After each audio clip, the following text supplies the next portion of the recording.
Le cri de la terre.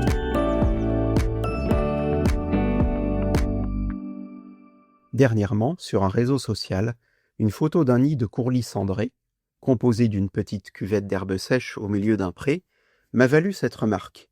Mais il s'installe au sol comme ça? C'est vrai que l'image habituelle du nid d'oiseau, c'est dans un arbre. Ceci étant dit, chacun devine que les oiseaux de mer ou du désert ne vont pas construire un petit berceau de foin à la croisée de deux branches et qu'il va falloir faire autrement. Comme souvent dans la nature, en matière de nid, on pourrait dire que tout existe, rien qu'en restant en Europe. Il y a d'abord ceux qui ne font rien, ou presque. Les faucons, par exemple, s'installent sur une corniche ou un rebord de falaise ou d'immeuble, grattent vaguement les cailloux et pondent leurs œufs à même la pierre. Le faucon cresserelle peut aussi recycler les vieux nids de corneilles sans apporter le moindre brin supplémentaire. À l'inverse, chez d'autres rapaces, ou les corvidés, les cigognes et bien d'autres, on ne ménagera pas sa peine pour construire d'énormes nids, parfois d'une demi-tonne pour la cigogne, réutilisés chaque année, et qui peuvent même passer d'une espèce à une autre.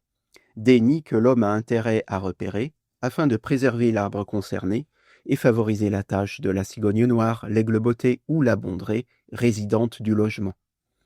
Autre façon de bâtir, creuser le bois. C'est le travail des pics et pêche, noir, vert et pêchette.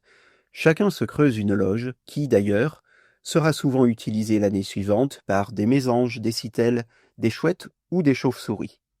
Les cavités du pic noir peuvent même être employées par certains canards, comme le garrot à œil d'or ou le harlebièvre de l'est de la France, qui emmèneront ensuite leurs poussins jusqu'à l'eau à travers la forêt. Plus étonnant, la petite mésange boréale creuse elle aussi son nid avec son bec minuscule.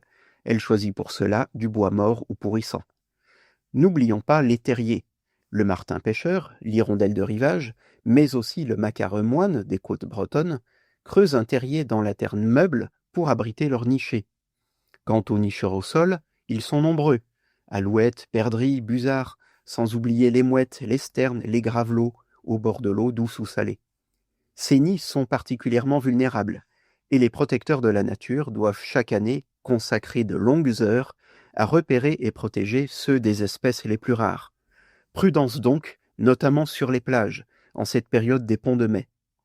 Sternes et gravelots sont en pleine reproduction, soyez vigilants.